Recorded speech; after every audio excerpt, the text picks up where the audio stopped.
রান্না করব লইট্টা শুটকি ভুনা। তো সমস্ত উপকরণ সামনেই আছে, এক নজরে দেখে নেবেন। লইট্টা শুটকি, পেঁয়াজ, আলু, রসুন, আদা বাটা, আর হলুদ, মরিচ, জিরা আর ধনিয়া গুঁড়া, সাথে আছে লবণ।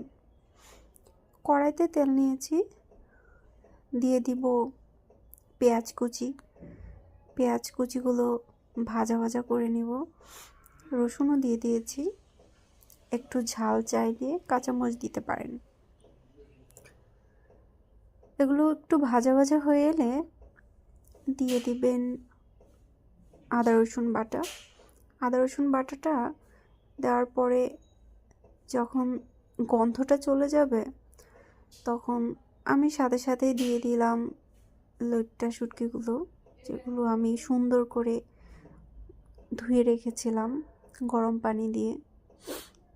একটু নাড়াচাড়া করে শুটকিগুলো একটু ভাজা ভাজা হয়ে এলে পরে এর মধ্যে পানি দিয়ে দেব।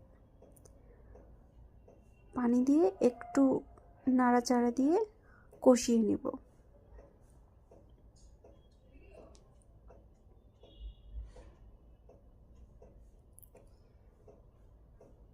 শুটকিটা একটু কষানো হলে পরে শুটকির উপর আমি যে মশলাগুলো নিয়ে নিয়েছি একবারে, ওই মশলাগুলো দেব। মশলাগুলো দিয়ে আমি আবার ভুনা ভুনা করব।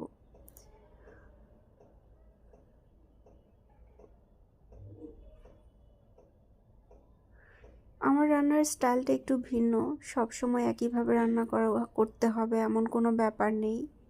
রান্নাটা হচ্ছে আর্ট, আপনার ইচ্ছে মতো করবেন, এতে স্বাদের কোনো তারতম্য হবে না।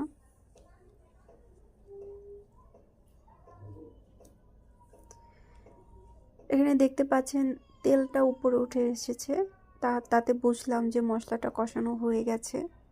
আলু কুচি করে রেখেছিলাম, আলুগুলো দিয়ে দিয়েছি। এবার আমি ঢেকে দিব যেন এটা সিদ্ধ হয়।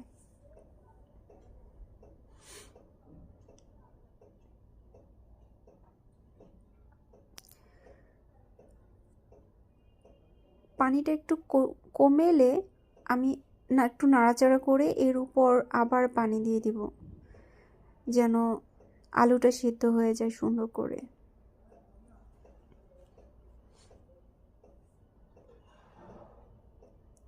আলুটা সেদ্ধ হওয়া দরকার, কারণ এখানে সবজি বলতে শুধু আলুটাই দেওয়া হয়েছে। আলুটা সিদ্ধ হয়ে আসার পরেই আমাদের রান্নাটা কমপ্লিট হয়ে যাবে।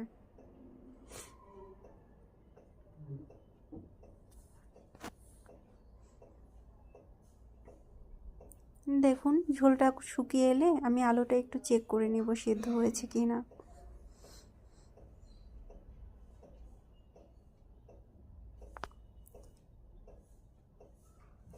লবণটা একটু চেক করে নেবেন।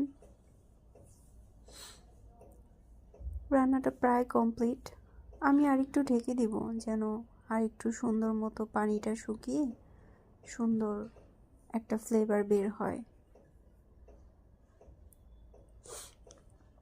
সব ধরনের শুটকির নিজস্ব ফ্লেভার আছে, লইট্টাতেও আছে।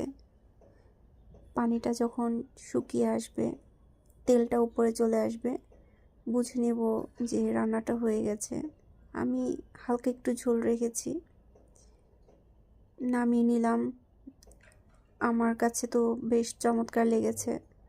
আপনারা রান্না করলে বুঝতে পারবেন, খুব মজার একটা শুটকি। ভালো থাকবেন।